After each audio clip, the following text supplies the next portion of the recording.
Our villages, our cities, our states, our countries are becoming more diverse communities. Our communities are filled with people who speak many languages, who celebrate out of many different spiritual traditions, who use practices and rituals that come from many different cultures.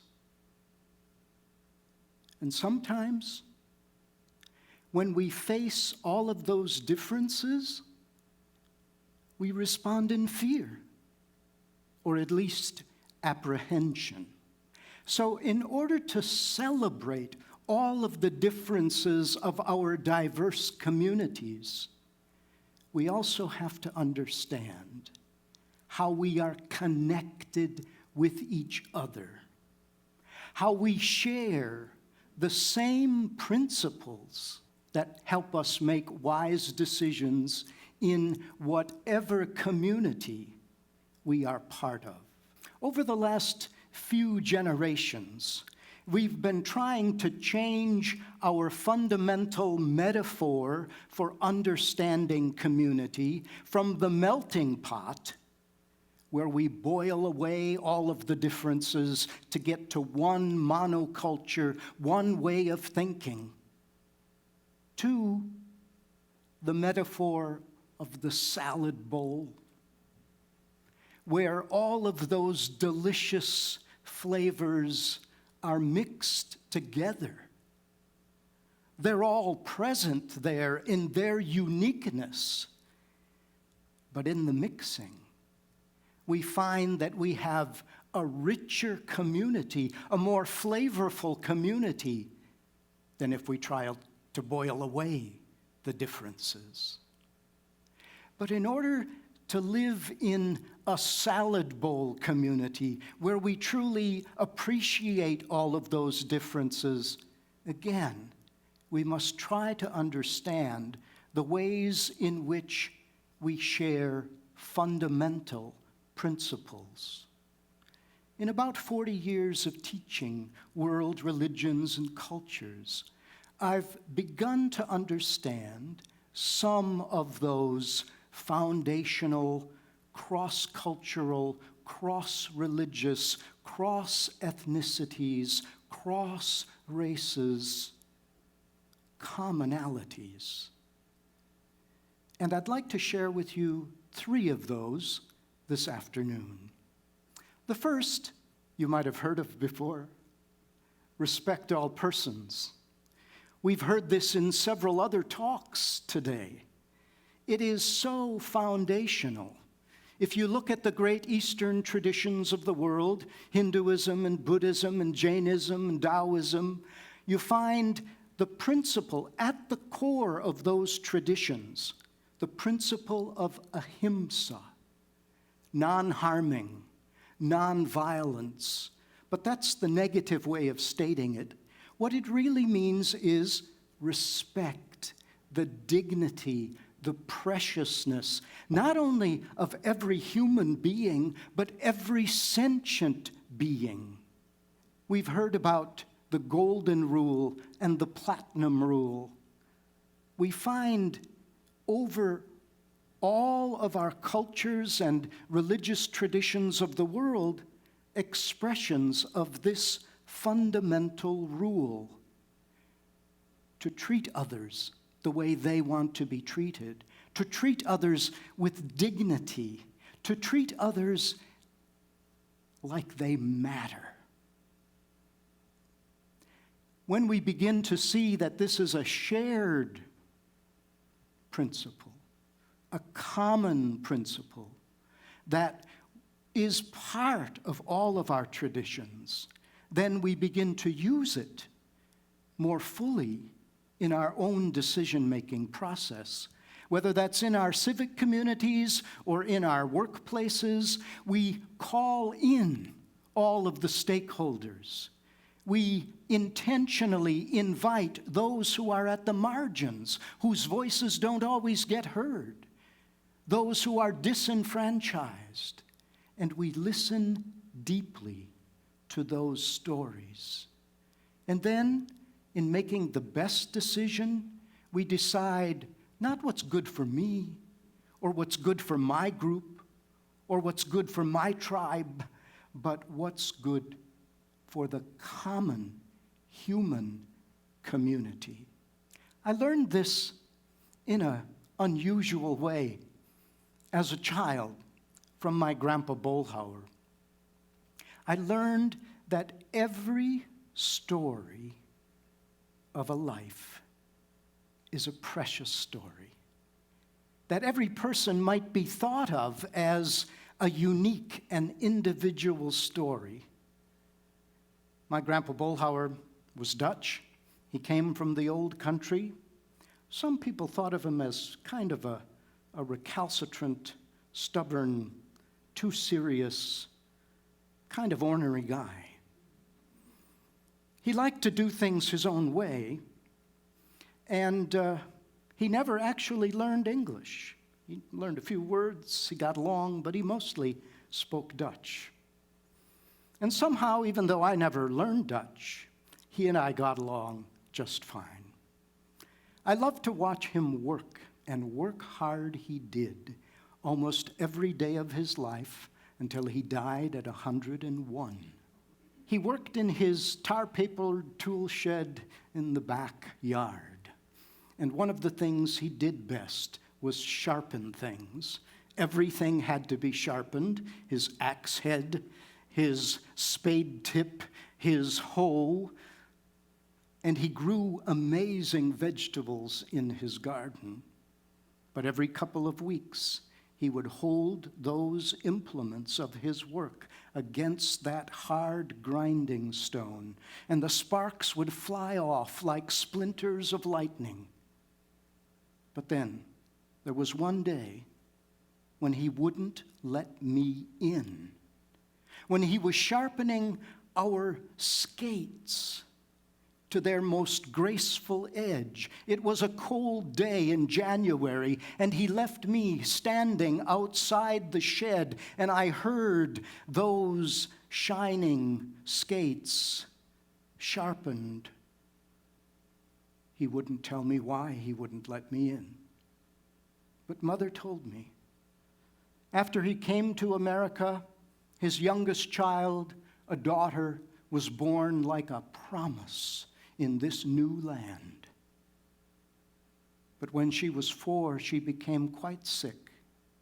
She was sick on Christmas, and yet he gave her shining skates, just like the ones he wore in the old country, skating on the canals.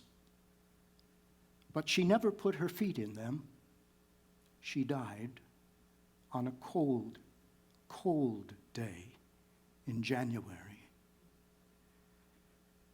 And that told me something more about Grandpa Boelhower and how he was and how he reacted to things.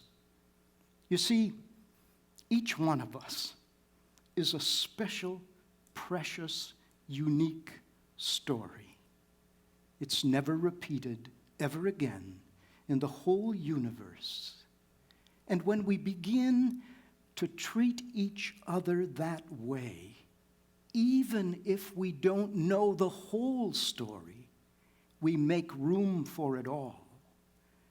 Then we become the kind of community we really want to be. A second principle that we share in common over the cultures and traditions of the world is to appreciate the wholeness of being human. If we look at the great wisdom figures of the world, the saints, the sages, the heroes, the priests, the prophets, they are people who embody the wholeness of being human. They are people often with tremendous abilities, physical abilities. So they're able to sustain themselves over great difficulties. But they are also people with tremendous intellectual skills, with great acuity and insight. And almost always, they are people who have spirit. However you understand that term, they are people who are connected to some higher power, to some transcendent vision, to some divine reality. We find this again in every tradition of the world. So that, for instance, in Islam, prayer is something that is done 5 times a day. It becomes an integrated aspect of a whole human being. In the Catholic tradition, the great religious orders had something very much like this, where prayer was something done at the beginning of the day and mid-morning and afternoon and into the night, because the spiritual aspect became a whole part. There was prayer and work and study. Again, we could look at this principle throughout the wisdom traditions of the world. But when we start to use it, then we use all of our ways of knowing, right? When we're making a decision, we don't just use our mind, which is usually what we do in our Western society. Reason is something that we've put sort of as the top priority.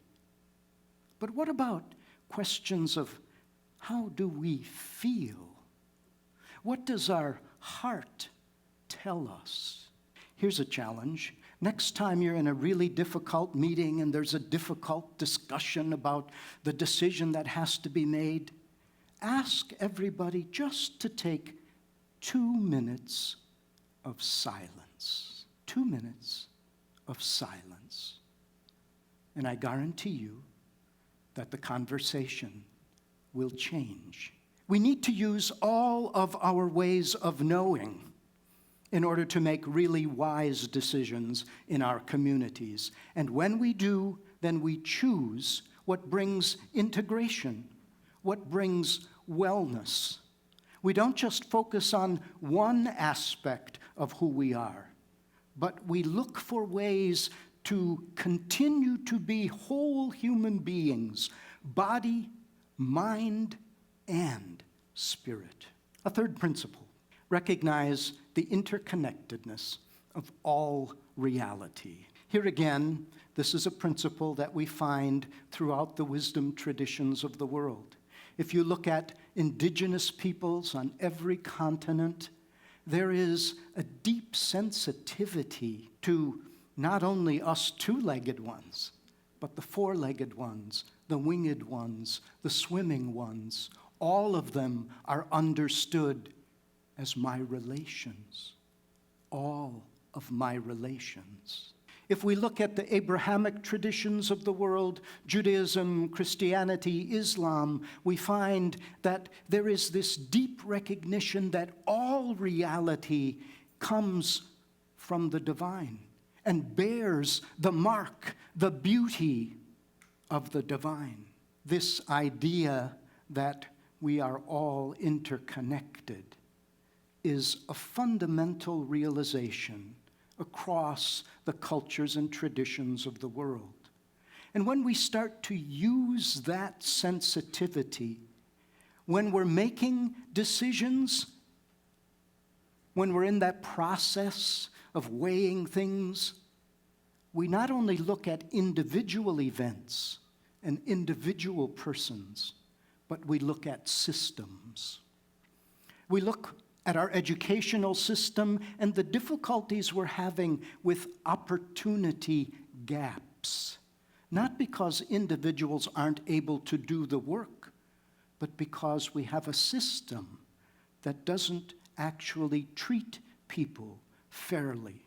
We look at policing systems where we've had great difficulty over the last few years. We must ask ourselves, not just about individuals, we must ask ourselves about the systems of recruitment and training. We must ask ourselves about our own culture, our propensity for competition, for violence.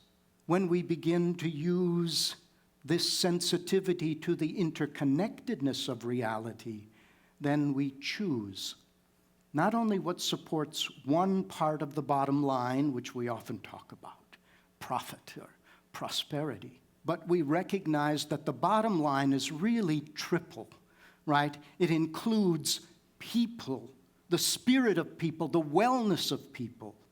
It includes our planet on which we depend, without which we cannot go on. Now, Grandpa Boelhower taught me one more thing. You see, one day, this surly old guy called us all to his backyard, and he had set up 2 flower stands almost 20 feet apart. And on one, balanced on a pivot, was a spoon holding half a potato. And on the other was a wine glass glinting in the sunlight. And with one flick of his finger, he sent that potato flying through space, and it fell round and down in the waiting wine glass. And he cackled. I mean, it wasn't just a little laugh. It was glee bubbling out of him. And you know some of the difficulty of his story. Well, only once, then shovel on his shoulder back to his garden, leaving us standing in the green grass with all of our questions. After that, it was the first and the last time that I heard my grandpa giggle. But after that, everything was possible. And I believe that as a human community, it is possible for us to recognize the preciousness of each person. It is possible for us to be brothers and sisters of one human family. It takes a recognition that we have common foundational principles. Yes, we are one family. Thank you.